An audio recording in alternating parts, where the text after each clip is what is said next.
Peace les gens, c'est Ludo, bienvenue dans cette nouvelle vidéo de la légende du SAV. Aujourd'hui, on ouvre une Teen Box 2020. On vient d'ouvrir la Teen Box 2021, là c'est juste une petite pour se faire plaisir. Allez, c'est parti, Savi, envoie le générique. C'est l'heure du... Forgive me for my wrongs, I have just begun. Ain't no mercy, ain't no mercy.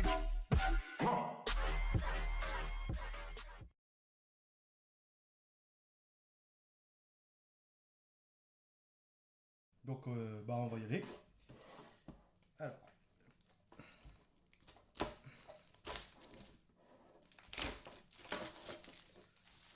Déjà, la boîte, on peut admettre qu'elle est quand même bien stylée. Comment ça s'appelle? Les fameux Kaiba Yugi à l'ancienne sont en relief.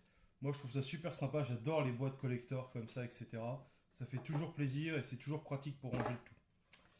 Alors, on retrouve 1, 2, 3 boîtes des mémoires perdues 2020.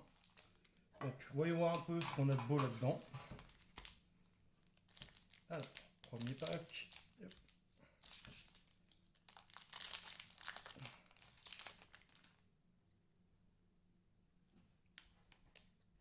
Je pioche. Tire pelleteuse chenille infinie. Ok. Queue en couronne marincesse. Fureur du feu. Retour de la bête gladiateur. Canon de gelée. Dinoluteur Valéonix. Ah, toi je sais qui est-ce que tu vas intéresser. Ah, première carte rare, Kapsuki. Je suis pas sûr de l'avoir bien prononcé. Carte secrète rare, Chaman du Ténier. Ultra rare, Souvenir d'espoir. Ultra rare à nouveau, Fusion de la destinée. Super rare, pardon, Ghoul Astra. Super rare à nouveau, Danse avec les bêtes. Dinoluteur Coelacilla. Salamandre Fennec. Fusion Farstar. Salamandre Perron. Valkyrie Funft. Ça doit être de l'allemand là, honnêtement, je sais pas comment on doit le prononcer. Funft. Bon, Valkyrie en tout cas. Yep. Et la dernière, monteur hyper psychique. Yep. Second pack. Allez.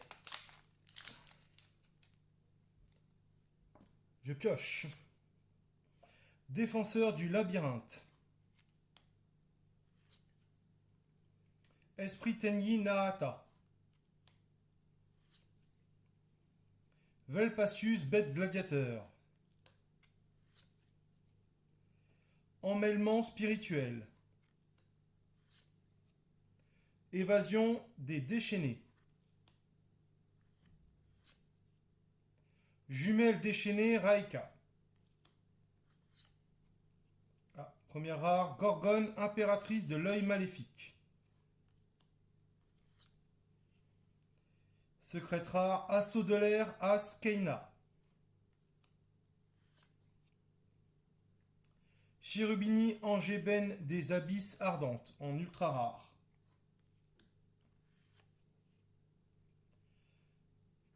Alors, Gimmek Orochi, le trancheur céleste Serpentron. Un peu difficile à lire parce qu'avec le reflet de l'ultra rare, c'était pas évident. Alors, super rare, Hurlement de l'âme déchaînée. Désenchaîné, pardon. Hurlement de l'âme désenchaînée. Âme désenchaînée du désastre. Rémécurrence Salamangrande. Eh ben putain, ils ont des noms à coucher dehors, ceux-là. Hein. Fusion Dino-Tyran. Dino-Lutteur Giga-Spinosavat. Vous êtes en danger, tu crois? Salamagrande, Loup du Soleil. Et pour la petite dernière, Dino-Lutteur Martial Ankylo. Enfin, nous attaquons le dernier pack.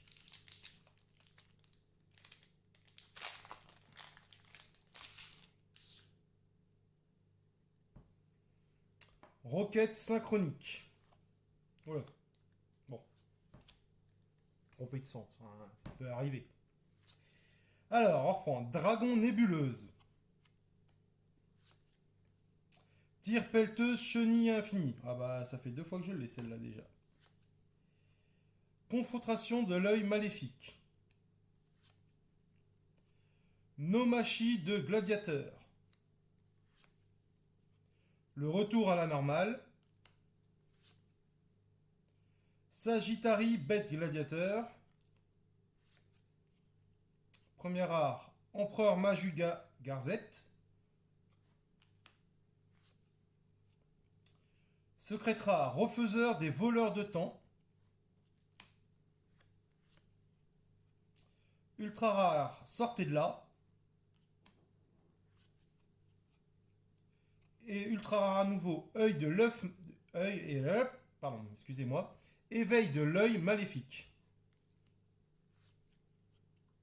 Super rare, Rejet du gladiateur. Super rare à nouveau, Repos de l'œil maléfique. Aile de Pégase. Cataclysme Dragarde. Dino-Lutteur Rambrachio. Esprit Adara. Et pour finir, Iita, la charmeuse de feu en flamme. La charmeuse de feu en flamme. Ils ne sont pas fait chier pour ce titre-là, en tout cas. Alors, voyons maintenant un peu ensemble quelles sont les cartes les plus intéressantes de ce pack. C'est quelque chose qui ne correspond qu'à moi, hein, qu'on soit bien d'accord. C'est un avis purement personnel. Il y a peut-être d'autres cartes qui sont bien meilleures que je n'ai pas vues ou pas remarquées, mais pour moi, ça, c'est ceux qui me ressortaient un peu du lot. Donc, l'Empereur Maju-Gazette, comment ça s'appelle? Comme tous les Maju-Gazette, leur attaque-défense s'additionne en fonction des monstres sacrifiés. Là, l'avantage dans le cas présent, c'est que, comment ça s'appelle? En plus de cette augmentation d'attaque, l'adversaire ne peut pas activer de cartes ni d'effets durant la battle phase. Bref, ça permet d'infliger des dégâts très rapidement sans que l'adversaire puisse contrer. Roquette synchronique, très utile pour faire une invocation synchro dans un jeu dragon. Dragon nébuleuse, pareil, c'est une carte qui peut, à mon avis, être utile dans un jeu dragon lumière. Je pense à un jeu dragon blanc aux yeux bleus ou éventuellement dragon noir aux yeux rouges. Salamandre perso, alors ça c'est une carte que je pense qu'on peut utiliser dans n'importe quel deck. Car c'est une invocation facile et en plus elle a la faculté, si on la sacrifie, de faire gagner 2000 points de vie. Je pense qu'elle peut être utile dans pas mal de situations. Ginget Orochi, le trancheur Céleste Serpentron, donc toujours aussi difficile à activer. Grande facilité d'invocation. Bon, par contre, ça consomme énormément de cartes depuis le deck, mais si on a un jeu où on se spécialise sur les cartes qui vont au cimetière, ça peut être très utile. Dino-Lutteur Giga Spironave. Je trouve que c'est une carte qui est vraiment très équilibrée, très balèze. Son petit défaut, par contre, c'est qu'il faut un synthoniseur dinosaure pour pouvoir l'invoquer. Par contre, une fois invoquée, elle fait très mal à mon avis. Monteur hyper psychique. Eh ben, j'ai un trou de mémoire, du coup. Ah oui, celle-là, elle est faite pour bloquer. Parce que grosso modo, les monstres avec une attaque inférieure ne peuvent plus attaquer. Les monstres avec une attaque supérieure ne peuvent plus utiliser leurs effets. Et en plus de ça, si elle est détruite, elle permet d'aller chercher un monstre synthoniseur et un matériel dans le cimetière. Donc prêt à en faire une nouvelle invocation. Refaiseur des voleurs du temps. Alors celle-là, je l'ai beaucoup appréciée parce que grosso modo, en fait, elle a des matériels à l'infini. Grosso modo, elle va se servir comment ça s'appelle, dans le deck de l'adversaire pour recharger son matériel. Et en fonction si c'est magie, piège ou monstre, elle a un effet différent. Franchement, celle-là, je l'ai bien aimée. Je pense même l'intégrer à un de mes jeux. Souvenir d'espoir. Donc celle-là, elle est valable que pour comment ça s'appelle, pour un jeu X6 avec des numéros. Mais elle permet de, comment ça s'appelle, de récupérer des cartes, donc c'est pas trop mal. En fonction du nombre de numéros. Fusion de la destinée. Donc grosso modo, c'est pour faire une invocation rapide, courte, d'un monstre, comment ça s'appelle, fusion de la héros de la destinée. Bon, elle peut être très efficace dans un jeu, je pense. Sortez de là. Alors celle-là, comment ça s'appelle, elle est à mon avis radicale. C'est quand on affronte des mecs qui n'utilisent que des monstres de l'extra deck. Car grosso modo, elle renvoie 2 monstres de l'extra deck dans l'extra deck. 2 monstres qui viennent de l'extra deck dans son extra deck. Ça fait beaucoup d'extra deck. Retour à la normale. Alors celle-là, je pense qu'elle peut être utile parce que grosso modo, quand on fait une invocation normale, on peut détruire tous les monstres avec une attaque inférieure. Donc si vous invoquez un monstre balai sur le moment, c'est vous le plus balai sur le terrain, ça permet de faire table rase sur le terrain. Danse avec les mecs, avec les bêtes. Très peu de possibilités d'utilisation, puisque grosso modo, il faut que votre adversaire puisse vous infliger 8000 points d'attaque en une seule fois. Mais à partir de ce moment-là, elle vous permet d'invoquer 3 monstres, une depuis votre main, deck et cimetière. Donc il y a moyen de retourner, je pense, la situation à partir de ce moment-là. Maintenant, c'est une carte qui est assez, à mon avis, difficile à mettre en place. Canon de gelée. Bon, grosso modo, c'est pour envoyer un monstre dans le deck, ni plus ni moins. Et enfin, Cataclysme Dragar, donc c'est pour ceux qui connaissent Foudre d'Icare, qui grosso modo, en sacrifiant un monstre bête, on peut détruire 2 cartes sur le terrain. Bah, celle-là, c'est la même chose, sauf que c'est pour les dragons. Je pense que dans un jeu dragon, elle peut être très utile. Voilà les gens, c'était la Teambox 2020, j'espère que ça vous a plu, c'était ma première vidéo en solo.